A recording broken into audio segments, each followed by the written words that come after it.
পরিচয়? আমার নাম মহিউদ্দিন গাজী, ভোটার অঞ্চল সভাপতি। আপনার লোকসভা কোনটা আছে? আমার বসিরহাট লোকসভা।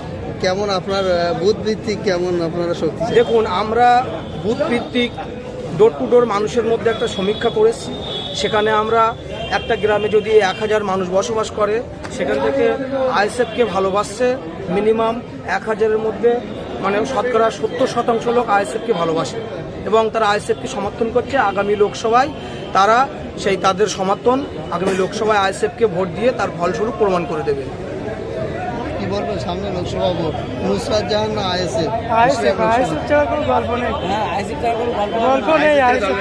নুসরাত জাহান কেন নয়? নুসরাত জাহান কোনোদিন দেখাই যায় না, ওকে কোনোদিন আমরা দেখতেই পাই না, তাহলে ওকে আমরা কি করতে চাইবো?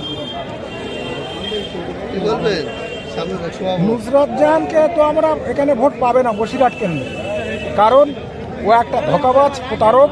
ও বলেছিল সর্বদাই আমি বসিরহাট মানুষের পাশে থাকবো, বসিরহাট মানুষের জন্য আমি দেখভাল করব, আমি হ্যান্ডেল করব, প্রয়োজনে আমি এখানে লজিক ভাড়া করেও থাকবো। ও অনেক প্রতিশ্রুতি দিয়েছিল। ও একটা নোংরা মহিলা, অতএব ওর কোনো ভোট আমাদের তরফ থেকে পাওয়ার নেই। কোথায় থেকে এসছে? আমি পিফা পঞ্চায়েত। আপনার লোকসভা কেন্দ্র? হ্যাঁ, বসিরহাট। কি বলবেন কোথা থেকে এসছেন? আমরা বসিরহাট কটু। কাকে চাচ্ছেন সামনে লোকসভা ভোটে, আইএসএফ না নুসরাত? আমরা ভাইজানকে চাচ্ছি, আইএসএফ। কেন নুসরাত জাহানকে কেন নয়? না, ওনাকে আমরা পছন্দ করি না আর কি। বেশি আমাদের ওই মেয়ে ছেলে কিভাবে পার্টি করবে, একটা ভাইজান হিসেবে একটা নওশাদ ভাইজান আমাদের ঠিক আছে। হাওড়াতে কেমন লাগছে আজ মিছিলে এসে? এসছি রাজবাড়ি থেকে। যেহেতু রাজবাড়ি থেকে এসছে, এখন বলতে চাই আমরা এই যে গন্ডগোল যে হচ্ছে, আমরা শান্তি চাই ওদিকে, আমরা শান্তিশিষ্ট মানুষকে চাই। আমার নাম নওশাদ সিদ্দিক ভাইজান, আমরা ভাইজানকেই চাই। আচ্ছা, ঠিক আছে। ভোট বসিরহাট কেন্দ্র থেকে কাকে চাচ্ছেন, আইএসএফ? এখানে তো আইএসএফ জিতবে, এটা আমরা আইএসএফকেই চাচ্ছি, আর আইএসএফই জিতবে, এটাই শিওর। কে জিততে পারে? আইএসএফ।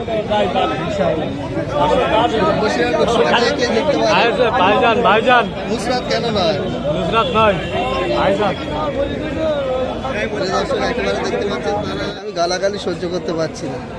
কি বলবেন এই ইস্তফা ভোটের মুখে, কিভাবে দেখছেন আপনারা? দেখুন, আপনি নুসরাত বলুন আর মিম বলুন আর দেবকে বলুন, যতগুলো সেলিব্রিটি যারা এসছে, দেখুন রাজনৈতিক ম্যান যারা রাজনীতি করে, যারা মানে জন্ম থেকে রাজনীতির সঙ্গে সম্পর্ক আছে, যারা রাজনীতি করে জায়গায় এসেছে, তাদেরকে নির্বাচিত করুন, তারা মানুষের জন্য কাজ করতে পারবে।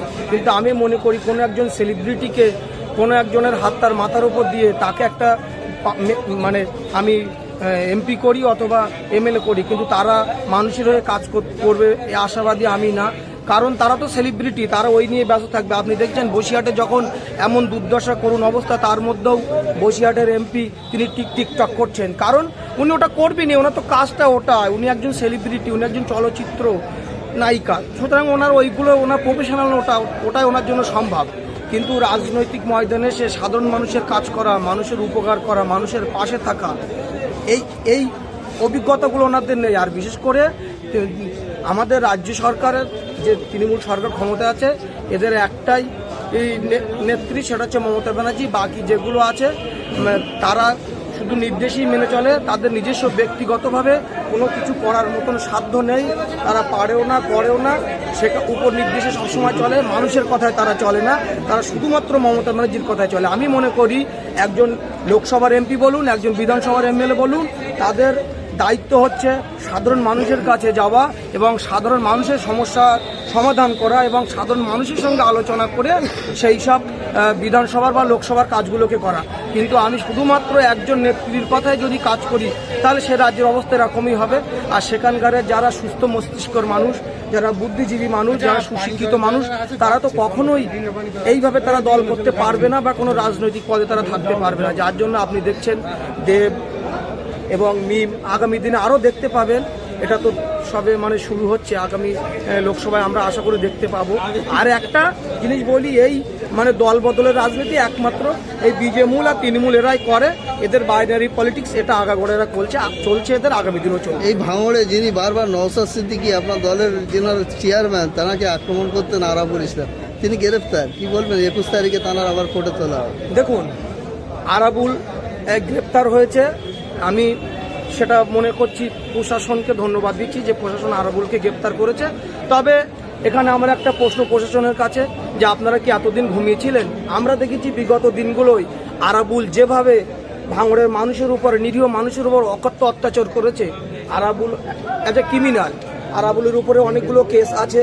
আরাবুল সাধারণ মানুষের উপর যে অত্যাচার করেছে, ভারতীয় সংবিধান যে লঙ্ঘন করেছে, তো আরাবুলকে আমি মনে করি আরও 4 বছর আগে বা যখন ওনার নামে এফআইআর হয়েছিল তখন ওনাকে গ্রেপ্তার করা উচিত ছিল।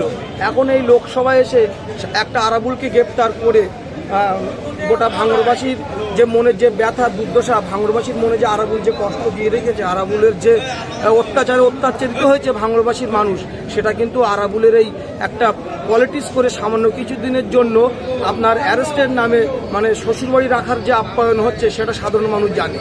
সামনে লোকসভা ভোটে ডায়মন্ড হারবার অভিষেকের বিরুদ্ধে নওশাদ সিদ্দিকী। সামনে লোকসভা ভোটে ডায়মন্ড হারবারে অভিষেক ব্যানার্জি কেন, স্বয়ং মমতা ব্যানার্জিও যদি আমাদের দলের বিশ্বনিক আমাদের চেয়ারম্যান নওশাদ সিদ্দিকীর বিরুদ্ধে আইএসএ বলুন, আপনার তৃণমূল বলুন, বিজেপি বলুন বা অন্য যে কোনো দল বলুন, ওখানে নওশাদ সিদ্দিকী 2 লাখেরও অধিক ভোটে জয়ী হচ্ছে।